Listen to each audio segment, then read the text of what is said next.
headlines from the BBC World Service. The man chosen to head Afghanistan's new interim administration has made a triumphal entry into the capital, Kabul.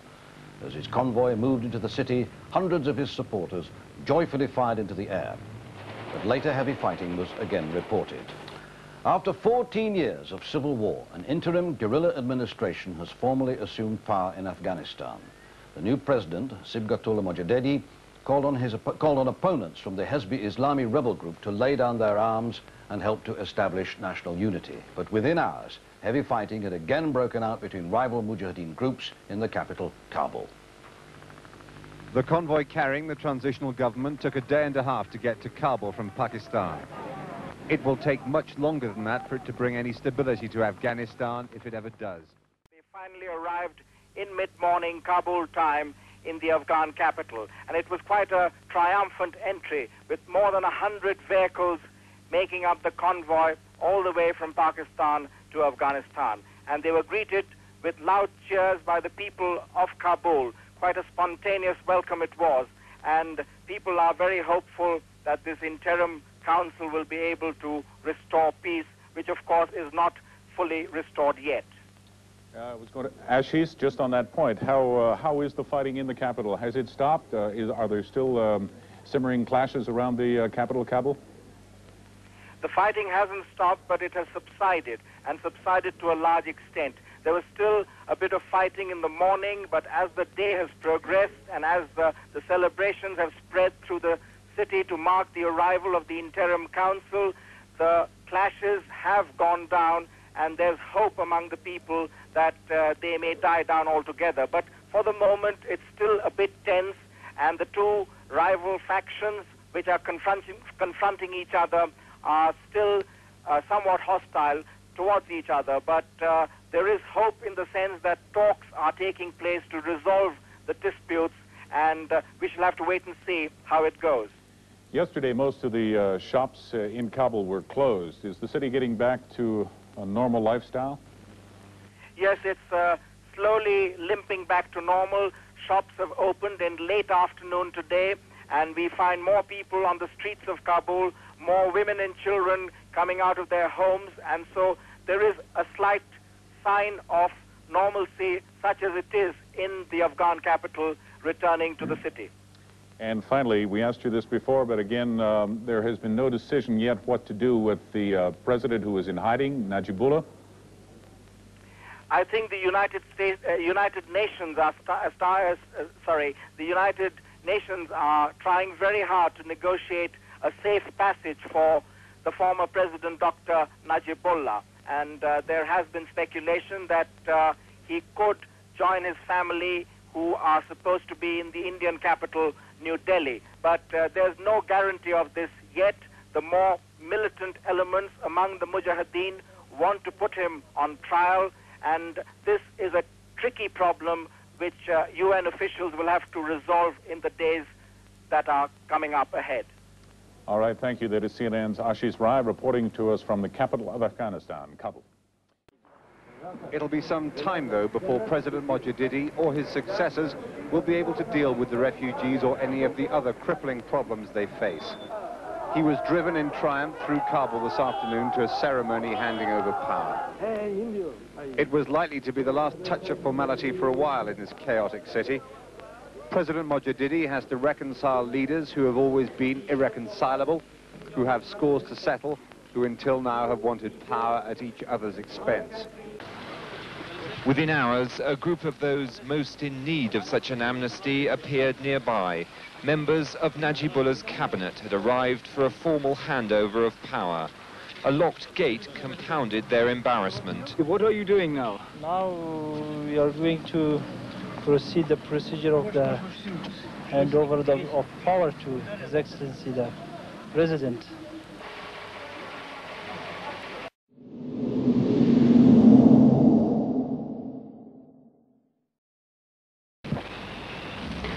محترم پروفسور حضرت سبقتالله مجددی رئیس شورای موقت اسلامی افغانستان و ممثل دولت اسلامی افغانستان در حالی که سایر اعضای شورای جهادی نیز حضور داشتند حوالی ساعت 4 عصر امروز در مراسم خاص اشتراک ورزیدند که طی آن زمام امور افغانستان از رژیم سابق به دولت اسلامی افغانستان تسلیم داده شد. مراسم با تلاوت آیات چند از کلام الله مجید آغاز گردید.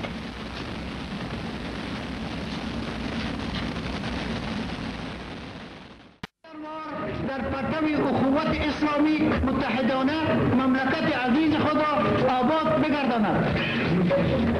من به نمایندگی از منصوبین دولت افغانستان صمیمانه با شما وعده می‌دهم که ما با همه با تمام توان و قدرت و انرژی و فهم و دانش خود در پهلوی شما قرار داریم و در آبادی مملکت خود در تأمین صلح، در ایجاد اخوت وحدت تمام برادران افغانستان، تمام افراد مملکت عزیز ما در پهلوی شما تا آخرین توان و قدرت خود مجاهدت خواهیم کرد و اینا با شما صمیمانه اطمینان میدهیم.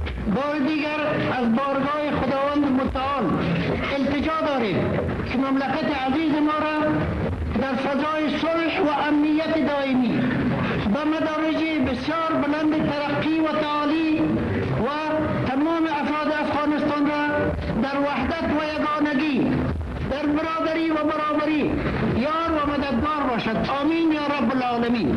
ما افتخار داریم که امروز قدرت دولت جمهوری افغانستان به دولت اسلامی افغانستان به صورت صلح‌آمیز به برادران مجاهد ما در رأس جناب محترم مجددی انتقال می‌یابد.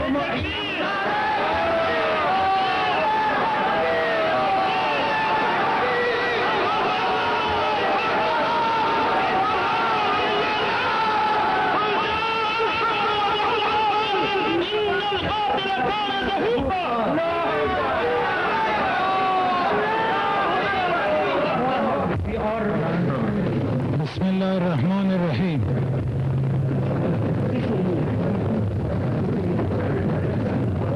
استاد بزرگوار، دانشمند محترم، جلال مآب حضرت سید مجددی رئیس دولت مجاهدین، خدای بزرگ سپاسگزار هستیم که امروز شاهد موفقیت و کامیابی بزرگ جهاد بر حق مردم افغانستان، مردم متدین و مسلمان افغانستان هستیم. کامیابی که به اراده خداوند توانا و مطابق به خواست بر حق مردم انجامیده و به دست آمده است. کامیابی که سبب ایجاد تشکیل دولت مجاهدی شده در کشور ما، دولتی که آرزوی مردم است، دولتی که در اثر جهاد و قربانی های وسیع مجاهدین محترم و مردم متدین افغانستان به دست آمده. ما به نمایندگی از حکومت افغانستان انتقال مطالب آمیز قدرت به دولت مجاهدین از صمیم قلب تهنیت و تبریک عرض میکنم. کامیابی و موفقیت دولت مجاهدین تحت رهبری دانشمند بزرگوار حضرت سید مجددی و دیگر همکاران نجیب و صادقشان و بزرگوارشان و تمام مردم افغانستان آرزو میکنم و یقین دارم که خداوند با اینا هست، توانایی می‌یابند که مشکلات بسیار انبوه و وسیع افغانستان که در ظرف 14 سال مردم با او روبرو بود، انشاءالله تعالی یکی پی دیگری حل میشه. اون راهی که دولت در پیش داره راه خداست و راه مردم است. خدا با اینا کمک میکنه و مردم هم با اینا همراه است. من به اطمینان میدم که تمام اعضای حکومت افغانستان رئیس عضو جامعه افغانی در کنار دیگر برادرای افغانی خود در راه موافقت این دولت، در راه موافقتشان در راه تامین صلح، وحدت، یگانگی، سعادت و خوشبختی افغانستان از هیچ گونه همکاری و سر تلاش طریق نمی‌یابد و از خدا در این راه خود توفیق آرزو می‌کنم. و من الله التوفیق. نعره تکبیر!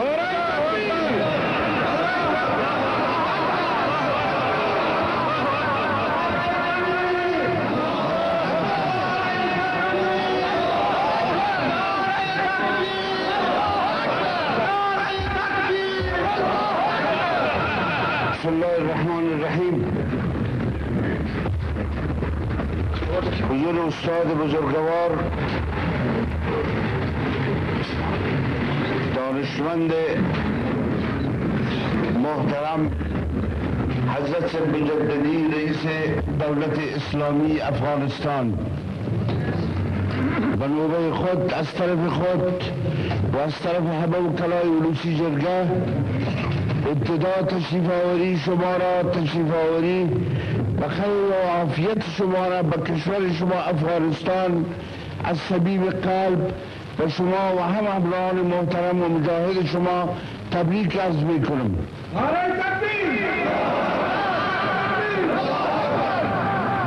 بعدا انتقال قدرت دولت افغانستان به شما در رسم شما و به همه مجاهدین و دولت اسلامی افغانستان از صمیم قلب عرض تبریک تقدیم میکنم.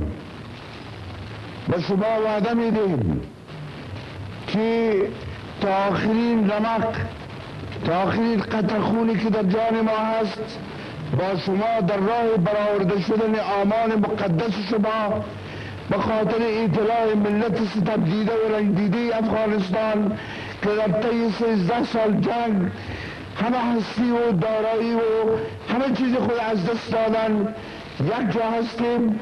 وعده میتم و به شما در راه برآوردن از خداوند بزرگ و متعال توفیق مزید التجا میکنم و باز هم تبریکات صمیمانه خدا به شما و همه مجاهدین تقدیم میکنم.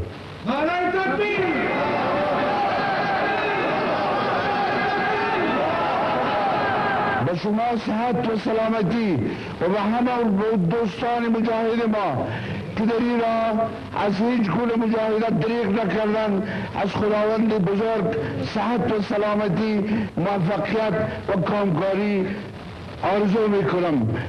و ما توفیق الا بالله علیه توکلت و الیه انیب.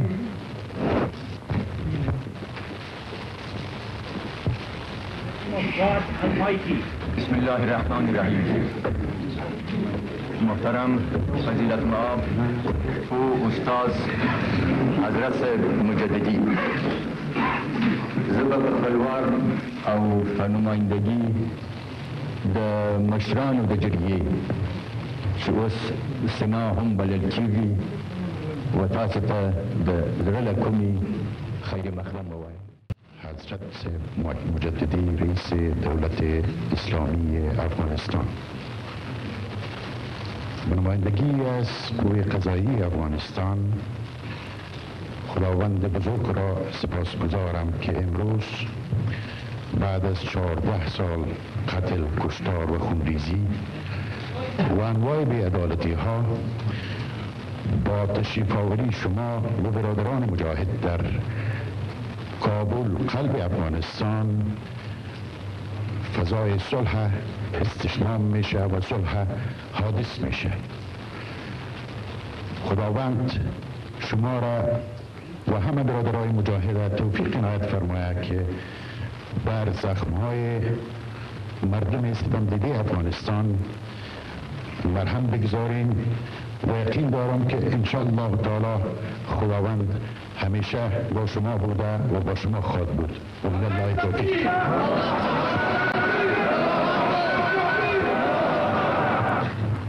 در پایان برای همه برادرای مجاهد در رأس جناب استاد محترم حضرت سید مجددی صحت، سلامت و قدرت خدمت برای مردم افغانستان آرزو میکنم. تشکر.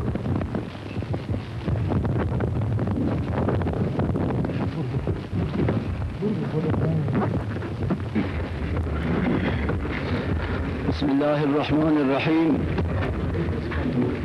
الحمد لله رب العالمين، والصلاة والسلام على سيد الأنبياء والمرسلين وقائد المجاهدين حبيبنا ومولانا محمد وعلى آله وأصحابه أجمعين.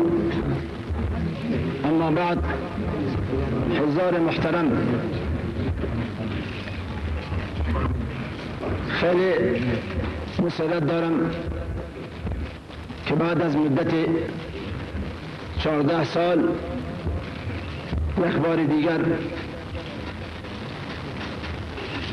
پایتخت وطن عزیز ما کابل را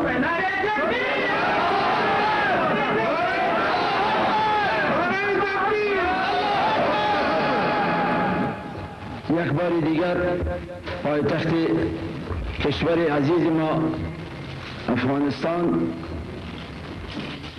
در کابل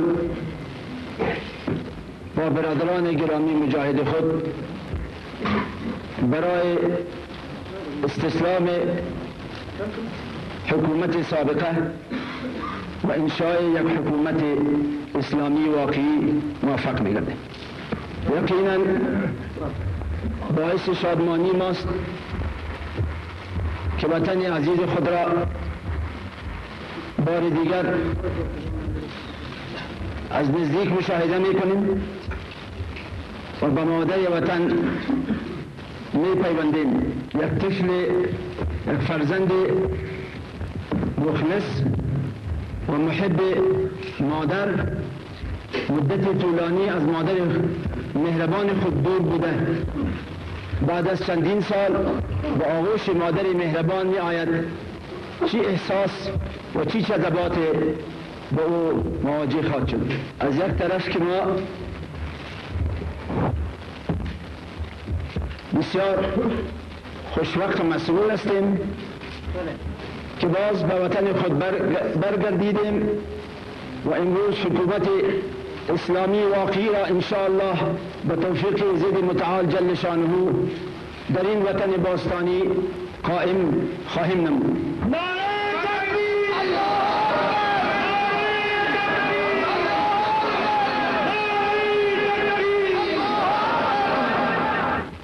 ولی از طرف دیگر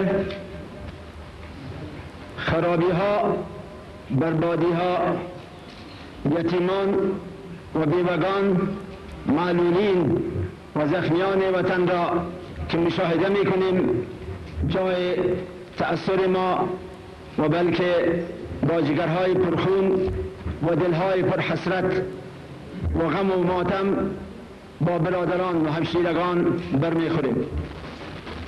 در این مدت بیش از 14 یا 13 سال یقین دارم که این ملت مسلمان و ملت با شهامت با غیرت افغانستان رنجهای گوناگون کشیدن و قربانیهای به بارگاه حضرت بیچون جل و علا عرضه کردن که در تاریخ بشریت کمتر نظیر دارد. و در حالی که برای شهدای گرامی وطن خود تحیات و اتحاف دعا میفرستیم و بازماندگان آن شهدای پرعظمت مراتب تسلیت و تعزیت خود را و همکاران و هموطنان خود را تقدیم میکنم. امروز که بعد از قربانی های بزرگ و تقدیم جان و مال، نفس و نفیس خود در راه اعلای کلمت الله و فی سبیل الله موفق گردیدیم، خداوند بزرگ قادر و تواناست که این عمل ناچیز ما را و بارگاه بیچین خود به فضل کرم خود قبول فرماید.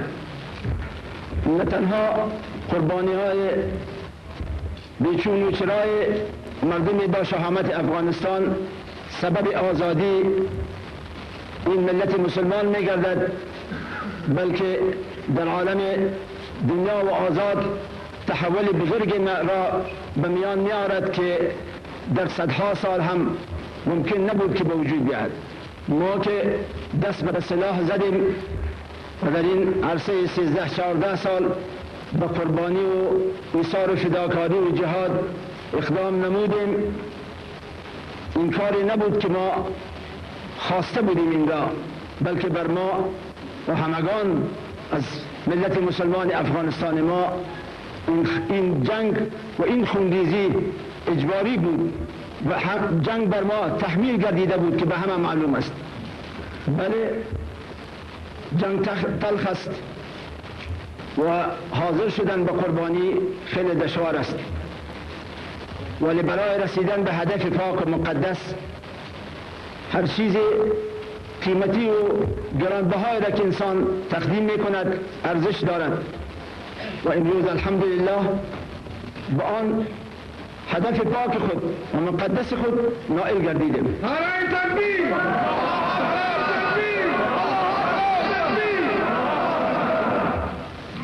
فلان ورونو خوندو زدا در طویل شم چه ستاسی دا قربانیگان او دا ایثار فداکاری چه تاسی پدل سو کاله که دنیا تا خودل او اتحاد شوروی په شکست راوست، کمونیست په دنیا کې په شکست راغی. دنیا تعجب کول چې موږ تاسو جهاد شروع کړه چې څنګه کولای شي چې دا فقیر ملک د ابر قدرت او سپر پاور په مقابل کې ودرېږي. لکن زموږ عقیده دغه و چې سپر پاور یا ابر قدرت واقعي الله جل جلاله ده.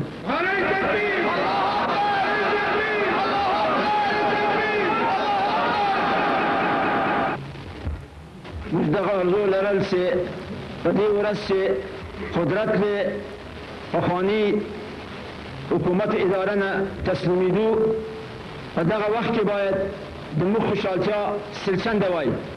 نعره تکبیر! نعره تکبیر! ولی متاسفانه چې در بعض آشوبگری و بعض تجاوزات چې د کابل په خلقو باندې او واړه معصومان او په ښځو پزو مؤسساتو کې د بعضې د مغرونو نه د لاسه سهوا یا خطا یا چپهت ترتیب شوی دا واقع سو د موږ تاثر یې زیاته کړه. موږ دا امید د خپل ورونو نه لرل،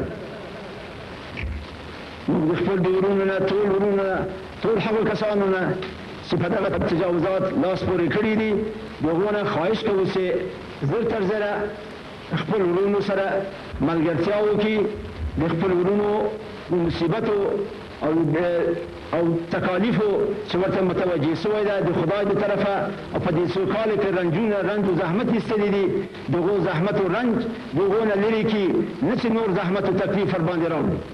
دا وخت هغه نه ده چې موږ په خونریزي پیل وکړو، خلقو تزامتونه ورسوو، تکلیف ورسوو، په مال و ناموس تجاوز وسي.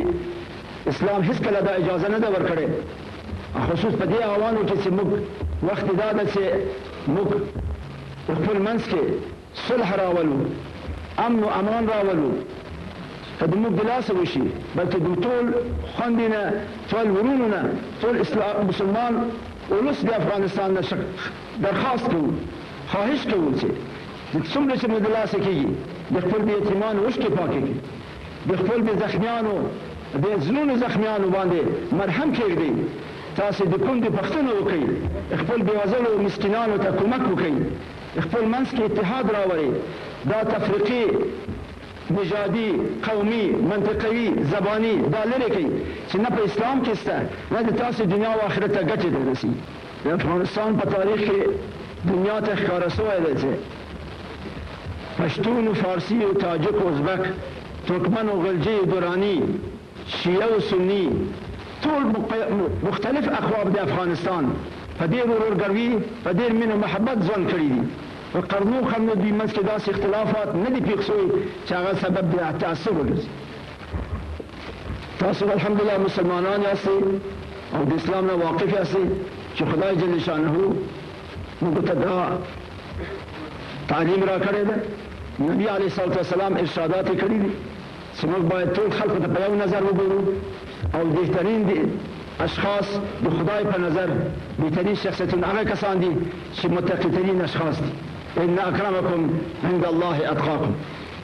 رسول علیه السلام فرمایي په حدیث کې چې الناس سواسیة كأسنان المشط الواحد لا فضل لعربي على عجمي إلا بالتقوى إن أكرمكم عند الله أتقاكم. گرانو محترم ورونو ما خوندو ما خواهش داده د ټولو نه چې دا وخت باید په یو اتحاد کامل لاس پورې کړو او د خپل د وطن د ودانۍ دپاره څومره هلې ځلې چې زموږ د لاسه کېږي دا مخروبه وطن بېرته د خدای په فضل او توکل سره آباد کړو.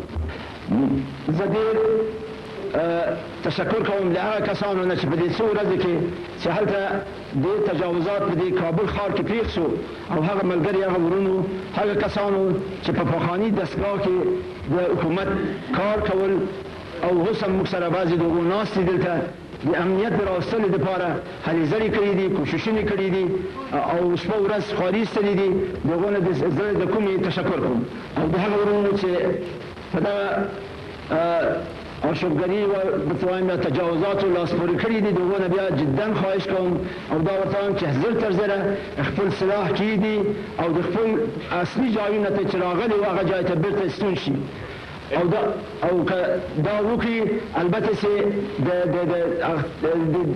زخمون بانی یو سمر هم کی خودایشه او که پدغه تجاوزات دوی بیا لاسپوری کوي یا دوام ورکړي دا تجاوزاتو ته نو بیا نو د طب شریعت اسلامي او دغه کمیسیون او دا دولت اسلامي به د دوی په حق کې به تصمیم ونیسي. زه د ټولو ورونو او کسانو چې په حکومت کې کار کول مامورینو نه درخواست کوم چې دوی خپل کارو ته خپل هغه وظایف ته دوام ورکړي او بالکل داسې ونه کړي چې په کورو کې کښېني. دغه وطن تاسو باندې حق لري چې په دې نازکه مرحله کې تاسې خدمت نه ډډه ونه کړي. زه نو ټولو تشکر کوم چې دوی په حوصله او صبر زما خبرې ته مو غوږ ونیول. Thank you very much. Headlines from the BBC World Service. After 14 years of civil war, the United Communist regime in Afghanistan have handed over power to a new interim council. The whole cabinet of the old government surrendered to the new president, Sibgatullah Mojaddedi, during a brief ceremony.